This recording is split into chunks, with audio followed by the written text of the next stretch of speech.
On this episode of Imagine, Create, Inspire. It's 3 weeks later, they called and said, hey, you booked Outer Banks. And I was like, okay. And I really hadn't watched the show either. I knew of it. I knew of the show. And I'm like, okay, cool. I'll book Outer Banks. And at the time, my ex-girlfriend, I told her, I said, I booked Outer Banks. She said, what? I said so what? She knew it was up. She's like, you booked Outer? I said, yeah. I said, what is it? She said, you got to go watch it. So I started watching it. And I thought he was mad because he was sitting there staring at me because I was directing. And Bill played the waitress. Pork chop, and it was this true to story. I can see that. Yeah, you might get typecast. So, and I don't know. You ought to see. I look like this as a guy. You ought to see. Oh, me have as you a seen woman. You are listening to Imagine, Create, Inspire, the podcast. Join host Bruce Andrews in conversations with creatives. Every artist has a story, and the struggle is real to stay inspired and in the flow. Join in the conversation by leaving us your comments, and thanks for listening. Hey, y'all, welcome back to the podcast. Imagine, Create, and Inspire. 3 words in a very deliberate sequential order. Imagination leads to creation. Creation leads to inspiration. And inspiration, when properly applied, Bill, produces hope. And hope is a commodity. Hope is fuel for the human soul. The opposite of that might be, stagnation, inflammation, and polarization. So that imagination, creation, and inspiration is what we're into. And so I like to talk to people. We like to kick off these conversations by talking about creative flow, man. You know how challenging it is to be a creative, to be an artist, and then try to live. Everybody's got to pay the bills. And so, I'll start there and introduce both of you guys, Dollar Bill Lawson and then Kevin Wayne. And so Kevin and I have known each other for quite a while, and we'll be talking about how he hooked up with you, Bill. That's got to be a story in and of itself. But it's a very interesting story. But many of y'all may not know Kevin. So Kevin, tell the folks a little bit about yourself. I know in general you're an actor, but I'm an actor, director, film producer, podcast host, and that's about it. Yeah. Good guy. Yeah, all around good guy. All around good guy, Yeah. big guy. It's like you said. I'm all about. Acting's my first love. That's what I would pick over anything. Yeah. But I'm all about creating. Yeah, I was going to get it out right in case people hadn't figured it out. Nobody in this room is nationally famous, or at least not as famous as we'd like to be. And so, a lot of times, I think these conversations always arrive at we're talking about cultivating talent. We're talking about imagining big dreams. But I guess Zig Ziglar said, that success is the progressive realization of a worthwhile dream. So you never arrive. So, it's all about the journey. So I'm as interested in everybody's journey. I know Bill's got a hell of a journey because he's like me. He's been alive for a while. Been around for a while. But like some of your more recent, to just kind of give people a framework of something they might have seen you in, I'll start there, and we'll work backwards. During COVID, a lot of us discovered these series. It's like I don't think I knew they existed, Bill, before COVID. Everybody's a binge watching. Right. So it's an opportunity, I guess, for somebody who produces movies to break something out in 8 or 9, 10, 11, 12, 24 episodes, whereas before you had to fit it into 90 minutes or 2 hours. So it's all this stuff is just flooding our TV screens. We're all bored out of our dang minds, so everybody's binge watching. Well, as a result, I ended up watching this Outer Banks series, which turned out to be wildly popular. Yeah. And when I found out you were on it, so let's just start there. What was that experience like? That's a great experience. I audition for, of course, audition 4 or 5 times a week, and I never hear anything. Sometimes I do. You never know. And I remember auditioning for it in my studio, and it's 3 weeks later they called and said, "Hey, you booked Outer Banks," and I was like, "Okay." And I really hadn't watched the show either. I knew of it. I knew of the show, and I'm like, "Okay, cool. I booked Outer Banks." And at the time, my ex-girlfriend, I told her, I said, I booked Outer Banks. She said, what? I said, so what? She knew it was up. She's like, you booked Outer? I said, yeah. I said, what is it? She said, you got to go watch it. So I started watching it, and then I wasn't sure who John B. was, and then I found, oh, that's the lead, and I'm trying to kill him in prison. So it turned out to be pretty cool. And by the time you got there, they'd already had 12 episodes or something. So everybody's already fallen in love with this guy. Yeah, absolutely. Yeah, and they had some strong feelings about you. Yeah. I actually did celebrity appearance at Hellbilly Hollow, and I was out there. And Did you wear your orange jumpsuit? Because No. you were in prison when you were in the movie. I should have. I really should have. But there were actually some girls came up to me and were like hitting me. Yeah, like not hitting on you, but no, 'cause I'm like sure- hitting me. I'm sure like that's a frequent occurrence. Yeah, for you. trying to kill John Yeah. B. I'm like, I'm an actor. It's acting. It's not real. It's not real. Not real. Yeah. So is it fair to say that you have I'm sure you'll break this typecasting, but that you've been typecast from time to time as a bad guy? Oh, I have. Yep. Yeah. I've been Time to time. I've been in all the time. I was trying to be kind, Bill, but trying to give the guy a way out. But you're right. to date. To date, yeah. To date, I've been in 94 films and TV.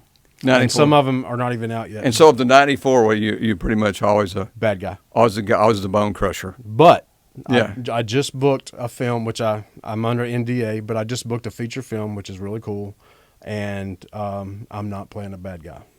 All right. I can't wait. And I am glad on a serious note, like, because I have range, and I've fought that my whole career because I am big and my brand, my tattoos and hair. Yeah. But that's business. That's the business part of it. Yeah. And I love playing a bad guy, but I was hoping one day I could show my range in a character, and that's happened. I start shooting in August. That's awesome. it's You a have to really go. You have to go off out Kentucky, of town, Kentucky. That's all I can say. But it's finally a role where I can show my range, and I'm very stoked about it. Man, I'm stoked for you. That's awesome, man. It's about time, and it's taken a while. I mean, Yes. just generally speaking, I mean, how long have you been at acting? I'm per se? 53. I started Yeah. acting when I was 20 Yeah. as a featured background actor. So you hear that, kids? I mean, it's like when I talk about the progressive realization of a worthwhile dream, you just keep grinding. Keep grinding. He's Don't an we? overnight success. Yeah, I'm convinced we're surrounded by at least three things: opportunities, obstacles, and angels. And it's like the opportunities that open doors. God opens doors, but as my dad used to say, you don't kick your butt through them. And then when you open that door, there's obstacles. That's right. And then you turn left and you thought you were going to turn right, and maybe it was a money thing was the obstacle, or maybe it was an imagined thing you didn't think you were good enough. There's obstacles, and then there's angels. It's like when everything lines up, you can't explain it. That's right. It's like so we're surrounded by all three. And When I started out, I started out to be a model, like a working typical. Bill was telling me the same thing. Yeah. Yeah, and it didn't work out. I was a went clay the other way. model. Man, I knew if I teed one up, you'd hit it right out. Yeah. Way to go, Bill. So so we'll come back to that, but just so we can set up the rest of the conversation and make it a trifecta. Bill, everybody that's probably regional that might happen to listen to this already knows who you are, and they know you from radio. Is that fair to say? Oh yeah. And so- Dollar bill, y'all. Dollar Bill, y'all. And for those who don't, in 3,000 words or less, how'd you get the nickname? I had a crazy boss years ago who just walked in one day and lined all the radio announcers up and said, "You've all got to have nicknames starting today because I read an article that people don't remember your real names. You need a nickname." So he turned to a guy named Jay Michaels and said, "From now on, you're Crazy Jay." And he turned to Bob Sterling, who was part Cajun. He said, "You're Cajun Bob." And he turned to me and said, "And you're Grocery Bag Bill." I said, "What?" He said, "Grocery Bag Bill." I said, "Where'd you come up with that?" That's the lamest nickname I've ever heard. Sure it was.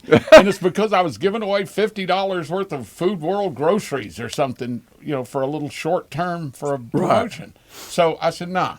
He said, "What do you want?" I said, "I don't know." So I said, "Right, get a list and we'll go over it." Right. So next couple of days later, I went in his office. We sat down. He said, "Okay, how about Crazyville?" I said, "Nope. He's Crazy Jay, and Crazyville has the fireworks stands." He said, "Okay, what about?" I thought Wild Bill. I said, "Nope. There was a guy named Wild Bill on the air here for years, and he just left to go to Mobile." Mm-hmm. He said, "Well, what about Bill Dollar?" I said, "There's two big Bill Dollars, one on the East Coast, one on the West Coast. Yeah. I don't want to take their name." He said, "I don't know. Then what about Dollar Bill?" And I thought, that's Got a different, ring and to it's- it. And I thought it would last for 6 weeks and be done with. We Yeah. call ourselves that for about 5 weeks and be done with it. That was 35 years ago. You're still stuck. I'm still Dollar Bill. Well, that's It'll a be great- on my tombstone. That's a great handle, bro. Yeah. It's a great handle. What was your favorite experience about? I mean, you got all this. You got the TV experience mixed in, and you had a long stint with a radio station. I don't know if we can talk about that at all. But yeah. Well, I worked. I started out at Tuscaloosa, going to school and worked there, and then I moved to Muscle Shoals in Florence, and I got to work for Sam Phillips. He was my boss. Wow! And he's the guy that started Sun Records and Elvis and all that. He was from Florence, and he had that radio station one in Memphis, WLVS. I did not know he had a radio station in Florence. Yeah, his son still runs it. Sam's son is still running the one in Florence. That's Big interesting. River Broadcasting. Yeah. So I worked for Sam Phillips for 2 or 3 years up there, and worked in the little recording studio on the side, trying to learn that business. Found out you have to have musical talent and a good ear to make music, so I was not good for that. So I came to Birmingham in about, 79. Yeah. And I've been here ever since. And I've really only worked for 3 radio stations. I worked for the rock station, Kicks 106, for 5 or 6 years. Then I went to ZZK, and I worked there for 20 years. And now I've been with iHeart, or formerly Clear Channel, with 102.5 The Bull for 20 years just about. Wow, man. It's amazing. That's I've been very lucky and blessed because, radio people rarely have that kind of longevity, and it's not talent, it's luck. Yeah, you open that, like I was talking about a while ago, you cheap, open that door of opportunity. You weren't even sure what it was. No, I'm cheap. Yeah, that's right. They Well, don't pay much. as long as you're good, Well, I'm like Kevin. I've got range. I can eat shrimp, chicken, and beef at the same time, and my brand is old and decrepit. Yeah, well, it's good to have, as they say, self-awareness. That's exactly. Yeah. That's why I never karaoke.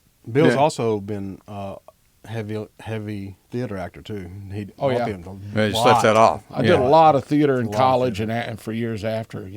So that's a perfect segue into. You guys are obviously not only involved in a business venture together, but buddies. So how did this happen?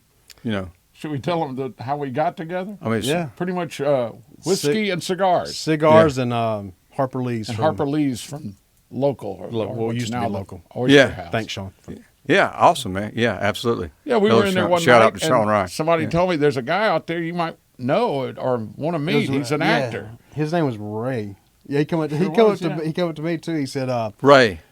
Yeah, he said, hey, I know you're a celebrity, and there's a celebrity in there. I'm gonna have y'all meet. I'm like, what? And by the way, both of us kind of laugh at the thought of celebrity. I know. We were like, what? So he brought us together, and we hit it off right away, and we've just been best friends since. Just great friends. Yeah, that's awesome, man. Yeah. He's a good guy and down to earth, and he's taught me a lot about acting because I've always loved it, but I was never any good at it. Right. And it's been a fun experience. Plus, I'm getting to see him do the film work because he directs films and stuff, and it's exciting. And for a guy that's been doing radio this is my 49th year. Yeah. That gets kind of, the same. I mean, it changes, but you kind of get tired of some of it when you do it all the time for that long. Yeah. This has excited me. Seeing when you're doing things by rote, where you can just clock in because you've been doing it so long, to do something that it's so different and exciting to me.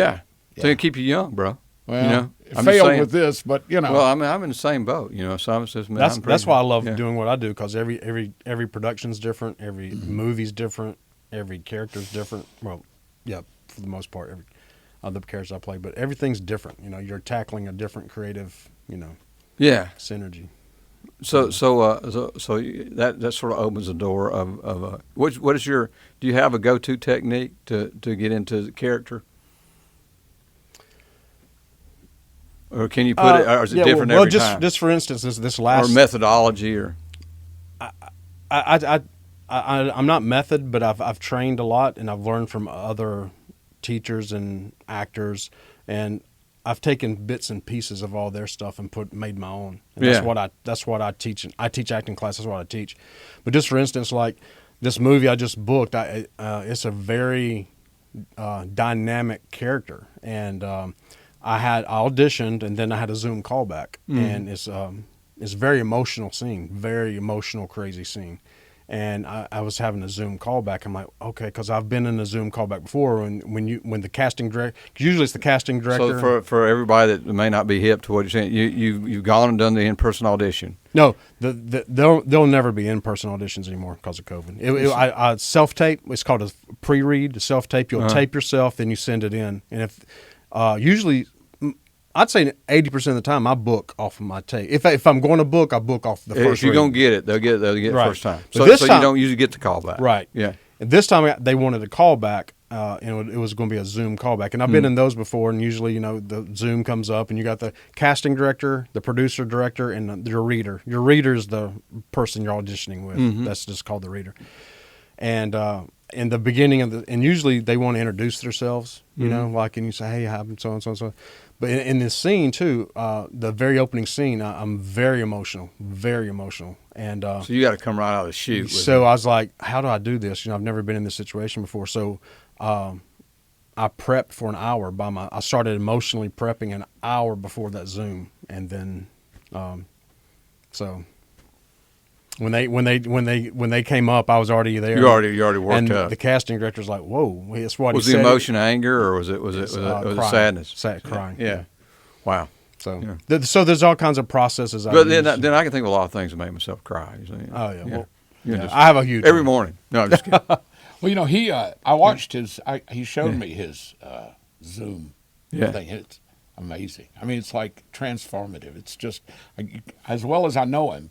You watch that, and at one point he burst out with something. I literally jumped out of the chair. It was that powerful. It's I don't know how he does it. And like, I'm taking his classes trying to learn that. So Well- that's the one thing I can't do is cry on demand. All my life I've fought that. Your dad tells you don't cry. You're Stoic, you're a yeah. young man. Yes, Yeah. suck it up. Don't cry. And then now suddenly at almost 70, I'm trying to learn how to cry on demand or bring it up and not look fakey. And Right. he can do it. It's amazing. It's harder than people think it is. A lot harder. A lot more work. But I've been doing it for a long time too. Bill. But it's a lot of work. It is. It is. Well, I It's a mean, talent, and it's a skill that you have to hone. No, I don't think any people may be born with the ability to act or have a little more talent that way, but it is not all natural. You've got to then take what you got and hone it and work at it. And it's amazing Yeah. what he does. You got to be. I'm humbled by it. Everybody always talks about to be good at sports or art. There's always a music, improvisational music like jazz. Be in the moment. How to get in the moment. But I think it's particularly unique, or to me, in acting, because to be in the moment, you got to create the moment. Right. Maybe a moment that doesn't even exist except in your mind. Right. So that's pretty amazing. I'm with you, Bill. Yeah. And I would say that to sort of couch what I said earlier in our conversation. I mean, we've known each other a while, or at least we don't get to hang out too much. But I've always thought that you're on that list of guys that should be famous. That more famous than you are. Right. And so it makes you think about fame being a relative thing, and then about the focusing on what we're talking about, honing your craft, and then the fame comes as a result of That's that. right. Colonel Sanders didn't get famous till he was 65. That's when he started Kentucky Fried Chicken. And timing is everything, right? Right. I mean, that was back when he was. You talk about him. He was marketing to the dinner table, which everybody still had in those days. Now, if Colonel Sanders tried to come out of nowhere in this day and time, you wonder if it'd be as successful. It had to be it had to be gluten free. Yeah.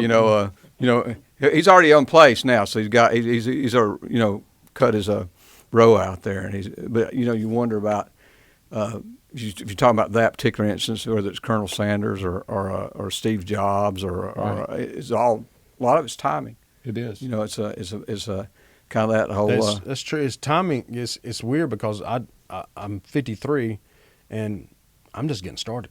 Well, yeah, I mean, I know that sounds crazy. I am just getting started. Well, I'm with you. I mean, I'm closing on 65 next month, and so it's like, and here I am busier than ever, and that's why I love talking to creatives, because you're always looking for the next thing. What's next level for me? Right. Not for Steve Jobs, not for Kevin Wayne, not for whomever. What's next level for me? And so and I'm curious what's next level for everybody else, for people who think that way, who are just looking for the next open door. Or like you said, you wondered about acting, so you're tapping that, you're making some new neural connections. Right, trying to. That's right. Well, if you don't change, you just die. And I don't mean that physically, although it may have some connections. But if you don't change, the world kind of just leaves you. And if you stay the same, there's very few things you can stay the same and stay successful or revitalized about. Yeah. You're just stuck at the same spot. Yeah, you're probably not. It's probably impossible to be static. To your point, Right. You're actually in reality backing up, Right. or downgrading, or atrophying, They're or passing. The or, world's you know, passing you. Like I said, you can break a lot of laws, but you can't break the laws of physics. right. That law of entropy will catch up with you. You will rust, decay, and fade away. So you gotta fight it, because while we're here, we got a mission and a purpose, and it's. I think it's a mystery by design. That it is. So you guys are involved in a lot of things, but I know about Southbound Studios. You want to talk about that a little bit? Yeah, Southbound Studios is a film studio here in Columbiana. Represent. Yep, Yeah. that's right. My business partner, Mike Denard. We have a recording booth, a green screen, an infinity wall, and our plans are to build about a 27,000 square foot soundstage. And so for people that don't know, or might not be able to just assume from that, what would be a dream project that you might do in such a studio? Well, we actually have that's in the works. We're currently in pre-production on Swimaway. Swimaway is a book. So when we were looking for a place to rent, we found this place on West Side Lane, and there was just a building. It was empty, and it said, "Call if you want to rent." We called, and the guy's name was Tom Edwards, and so we called him. And I said, "We want to rent it," and he said, "Okay." I said, "Do you need a security deposit?" "No, just first month's rent." So we paid him. We got in the building. Two days later, he comes back. He says, "Now, what are y'all doing?" He's kind of what? Now he's curious. Yeah, he's like, "What y'all doing in here?" I said, "We're building a film studio." I said, "All right," and he goes, "Well, I wrote a book." I'm like, "Oh, here we go." It's all already the people like, "I do this, I do that," and blah, blah, blah. Can you help? I'm like, "Oh, okay." Then they give you the book, and Yeah. you don't read it, and then He's like- you see him 6 months later. Well, Read my no, book. he didn't No, give no, me no. the book. He said, "I wrote a book." I'm okay, cool. And he says about fishing. I'm like, great, awesome.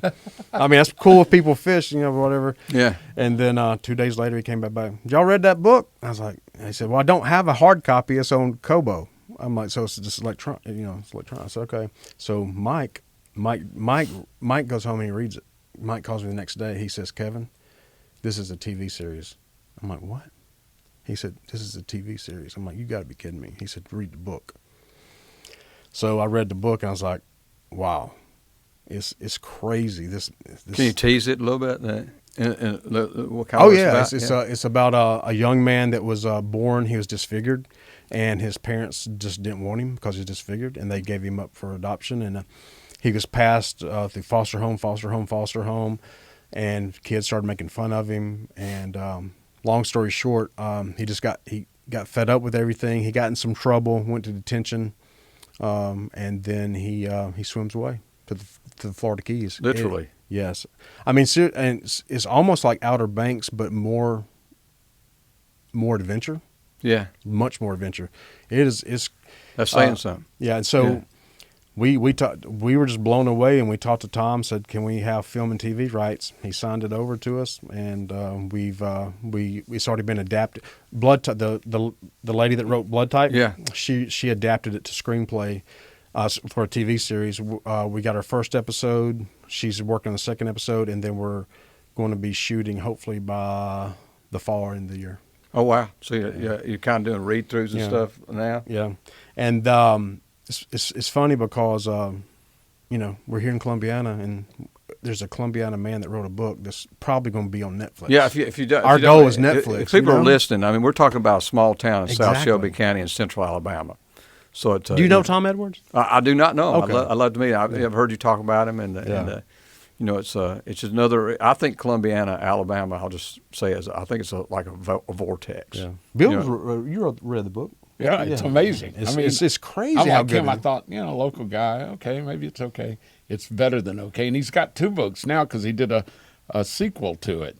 So he's really got plenty. I mean, it's amazing. It's a great story, and it's going to make a great series. I mean, it's the beginning and the continuance. So what's the process? I ask you. I mean, you can be super general about this. I mean, let's just say, for the sake of illustration, and this will happen, that you get all this in the can.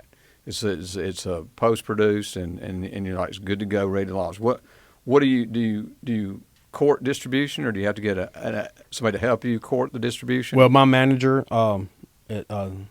Citizen Skull Entertainment is helping me with that. We're either going to pitch it as we're going to pitch the pilot, but she's also talking to people now. Maybe it goes straight to series. Yeah. So they're looking at it, and we're just like, do we shoot the pilot or do we shoot 15 episodes and go straight to series? Am I wrong? That's like that. That's another kind of new thing. I mean, everything's supplied. This is me pontificating, so I don't know that I'm right. So feel free to call me out. Everything's supply and demand at some level, and so it seems like the demand for series and movies and content in general went way. I mean, all things went down during COVID. The desire for content went up dramatically. People like staring at the screen, looking for something new, paging for something fresh, scrolling, just trying to find something. Right. And so this demand went up.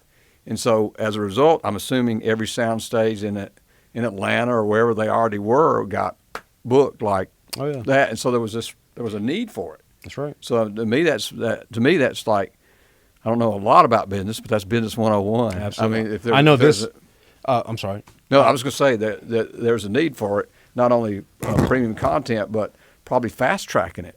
So what you're talking about seems real. Absolutely. We're just talking to different people, there's a company, there's an entertainment company in Oklahoma that's very interested. They may even want to fund the whole thing and go try to get it straight to series, or we're going to shoot.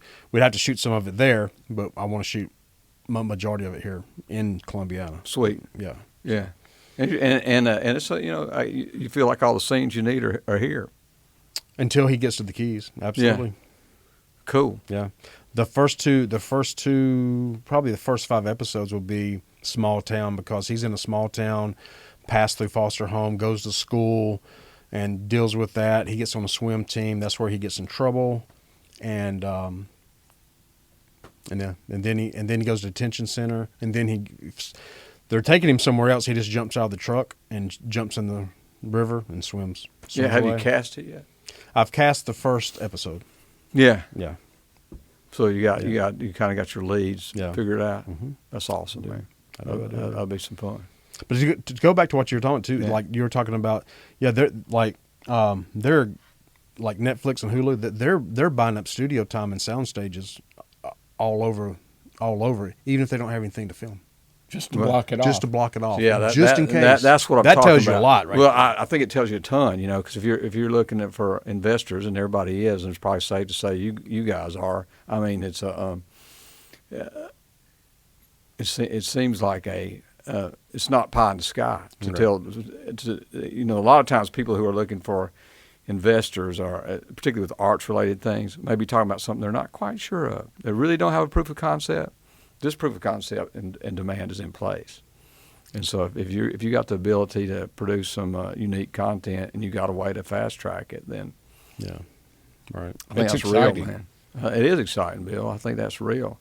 So you guys are creating your own vehicle to talk about things that are exciting.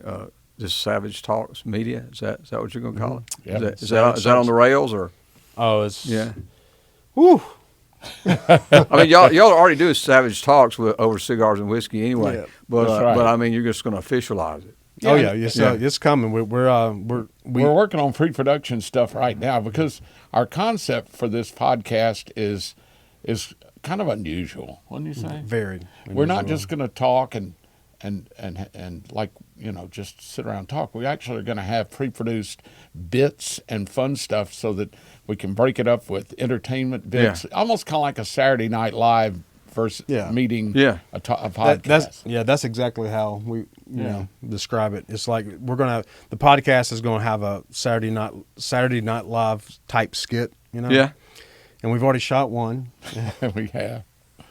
It's at fun. the booby trap. We went to Wesley's booby trap up on the Walker County line. Yeah, everybody's passed that at least one time. I've been in it many a time. I hate to admit, but Fort Wesley actually doing research and development. Yeah, it was research and development. 20 years of hard work. That's right. Research. And, there's some funny things about that place, because it's kind of like Porky's. It's out, and kind of out in the wilds. And is it Walker County? It is right Walker before County. you get into Walker County. Yeah. It's still on the Jefferson County, but it's on the line, right near Green Top Barbecue. Yeah.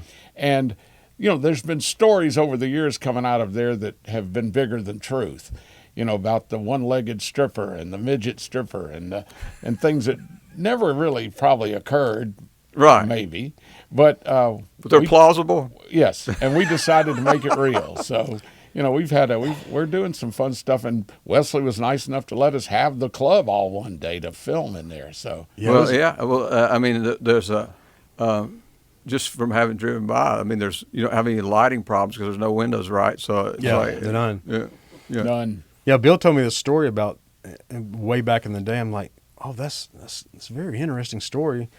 Man, that'd make a cool skit if we could get in there and shoot. And so he called Wesley, and next thing I know, we're in there shooting, and It's about his place, and it was about his place, and talking about all this one-legged stripper and all this stuff, and Wesley's over there in the corner, like he's like this, and didn't look happy. Yeah, he's staring at me. I'm like, See, how old a fella is Wesley? yeah. I'm just 16, venturing to 60. guess. Who, Wesley? Yeah. He's got to be about. He's almost 70. I guess. Yeah, I got you. Yeah.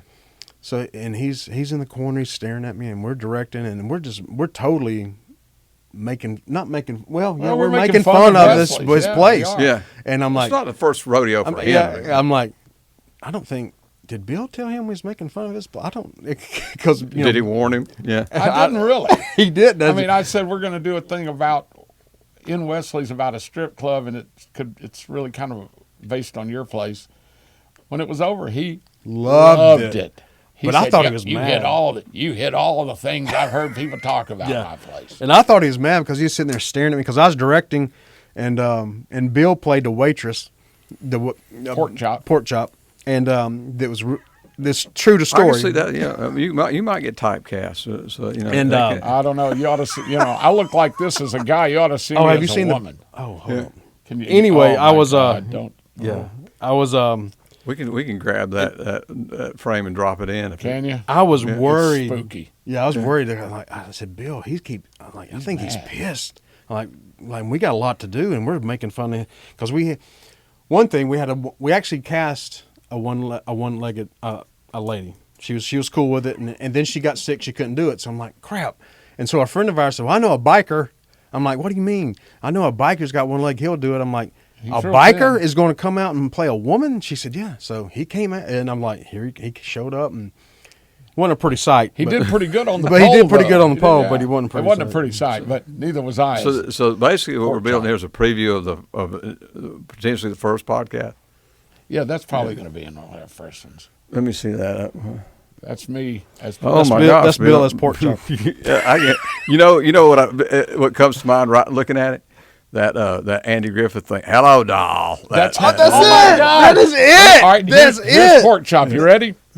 Hey boys, what y'all want to drink?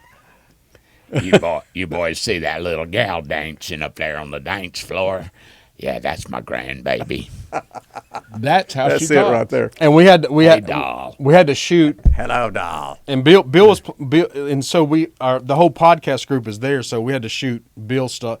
So we had to shoot her perspective, so because Bill had to shave, so we shot all that. Then we did turnaround. We had to stand in, and then he went. And I shaved everything and dressed Then up he like went and a woman. became pork chop. Oh, And I be was good. pork chop. Well, I can't wait till you guys. But we have much more. Like every So you're gonna get 3 or 4 or half a dozen in the can before you let everybody know Absolutely. what's That's right. up. Or Absolutely. yeah. we're about to. In fact, we're having a meeting tomorrow to shoot more. To plan to shoot 4 or 5 more, Cool, man. and they're all going kind of. They're bizarre. They Yeah, don't. yeah. A lot of them don't even. The next one's They're non sequitur. They don't make a lot of sense. I mean, there's Yeah. things in them that are just there to be goofy and Yeah. strange. the next Sure. one's Bigfoot and 2 aliens. Bigfoot and 2 aliens At a campground. Yeah. At a campground. Yeah. Just like this is your spin on 2 nuns walking to bars. Yours is a Bigfoot walks into a campground. Exactly. Kind of thing. Yeah. With Yeah. 2 aliens. Yeah, with 2 aliens. And then we got one about squatters, the squat You know trucks. where they take Yeah. trucks and make They them squat 'em. squat back. They lower the back end. Yeah. We got a Yeah, very you fun- got a bit about that. Yeah. We're Man. working on them. You got see It's a lot of fun. a creative tour de force. Well, we hope Yeah. this works. In our mind, it certainly looks phenomenal as far as fun and. Well, entertainment. it really kind of, I mean, it's I think I was thinking about this. One of the other first things I saw you do, Kevin, I think, was wasn't it? Didn't you do something on Eastbound and Down, Big Kenny's thing? And that was way back in the pioneer days, I'll Right. say, of internet based series. He was trying to launch as a web-based series and was successful doing it. I Yeah, think. well, they got it on HBO. It's on That's what I mean. Yeah, You were on there a couple 3 times. 4 episodes. Yeah. I played his bodyguard the last season. Yeah, that was it. Bodyguard / babysitter. That's right. Yeah, I remember that. Yeah, I was hired to be a bodyguard, and I ended up being a babysitter. But I was thinking of that when you were talking about that. That was some of the most, still to this day, one of my favorite scenes, of all the stuff that Will Ferrell's done, one of my favorite scenes that he ever did was on that show. Oh, yeah. When he's talking about my plums. Yeah, my plum. Yeah, that whole face-off was like, and it was insane improvisation. It was awesome. It was amazing. But You can go find the behind the scenes where they start laughing. Have you seen that? Like on the outtakes? The outtakes? Yeah. Hilarious. They're face to face and they just start laughing. They can't do it. It's just like crazy. Was there anything else we didn't cover? I mean, it's like, one thing we did effectively here is, and that's sort of where we're coming from. I don't have any pre-produced skits although I may after today. Is to just sort of promote the fact that we're not tripping here. I don't think anybody if somebody in France is listening, or Italy, or any other, Bonjour, or any Indonesia, glad to have you. But we're specifically trying to promote our efforts in Central Alabama, right, and all our cohorts that are doing the said same thing, thinking that we can launch something special out of here. So, and I think you guys are a big part of that. So, Appreciate it. Yeah, man. You know what we found is that, and as you know, because you've already mentioned it, we've got a plethora of talent.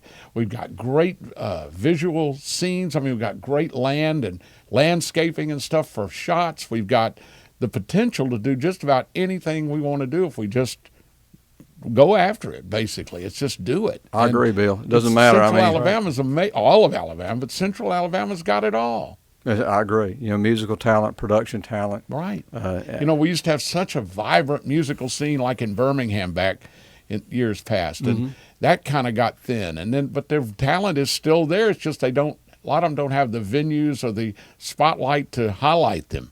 Same thing with acting. Same thing with positive things happening in our community. Yeah, man, it's happening all the time. You bring up a good point. I mean, talk about the gig economy in general. Right. It's different in every city. Like the gig economy in Nashville is one thing. Right. The gig economy in every other city is another thing. Right. And it's kind of its own ecosystem, and you figure it out, you navigate it, you exploit the opportunities, you look for the next open door, and then, every once in a while along the way, some cat sticks his neck out and builds a sound studio or an art center, because we believe that, like I always say, the arts are not only entertaining, but they're also transformative and it can be redemptive. Make people think on a higher level.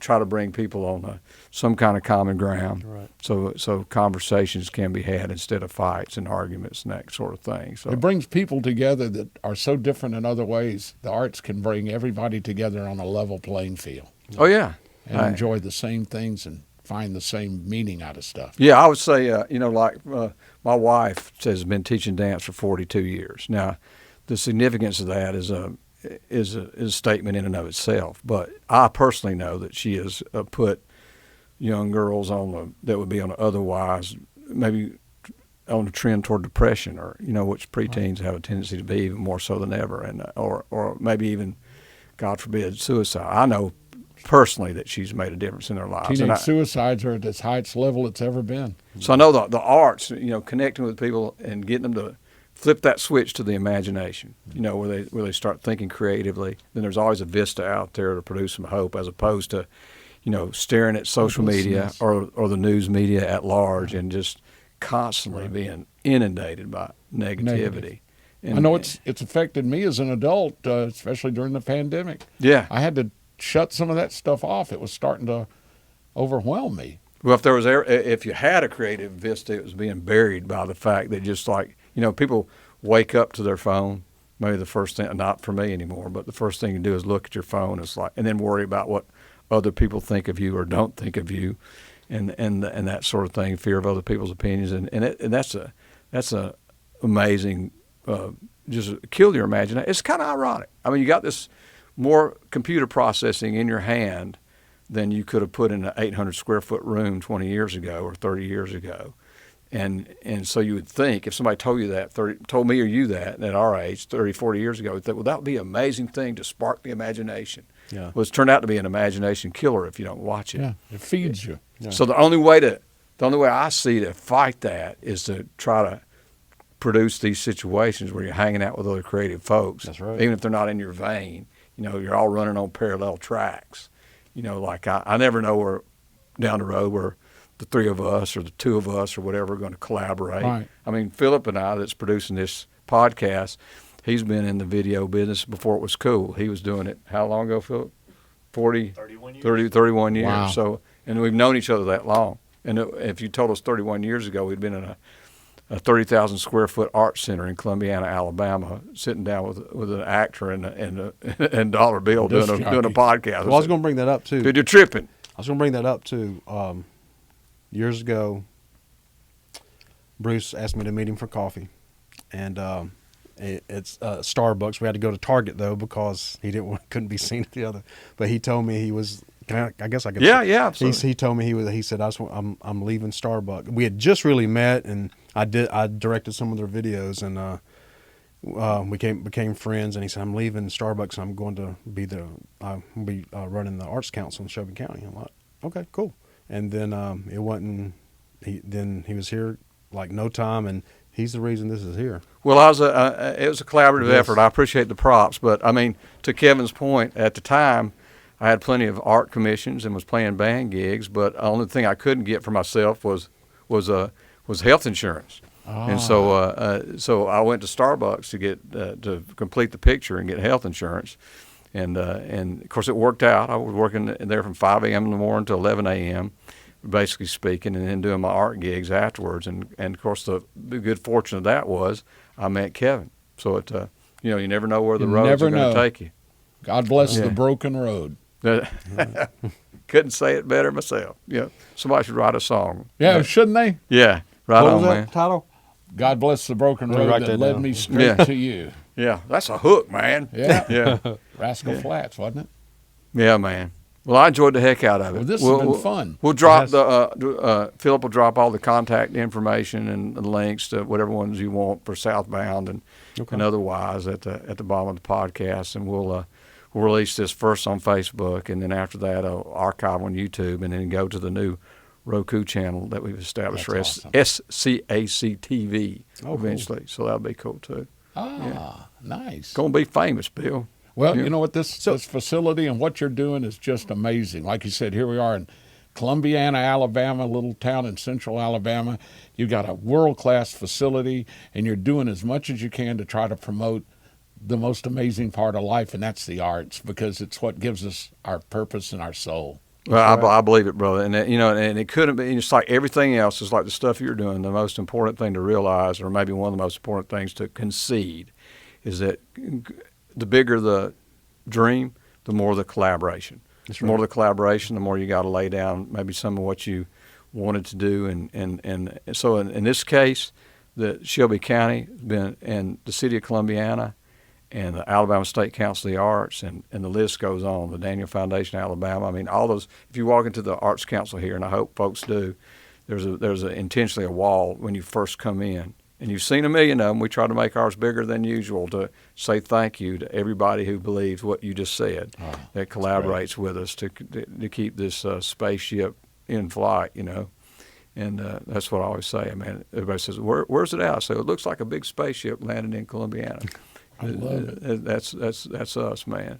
But anyway, brothers, I thank you for the time and the convo. And thanks for having us and the time you gave us. Thank you. And so look them up. Look up this Extreme Entertainment. I think I'll close by saying, maybe I want to say, tell me if I'm wrong, Bill, because you probably remember this. Maybe one of the most hilarious lines I ever heard James Spann say was when he was tracking the tornadoes, and he has to say the locations where, so the people know. So that's down there by the so-and-so depot, and one time I was in Walker County. He says, move it up there towards Wesley's booby trap. He had to say that. I love it. I'm pretty sure, forgive me if I'm wrong on that, but I'm pretty sure that was him as one of the two. I think you're right. Yeah. So when you said that, I thought that might be one of the most hilarious weather tracking situations I've ever heard. But Anyway, it was fun, bro. It's Hey, fun. Bruce, Yeah. what you want to drink after this program? Hello, doll. Hey, doll. Thanks for listening to Imagine, Create, Inspire, the podcast. For more information on the Shelby County Arts Council, please visit www.shelbycountyartscouncil.com.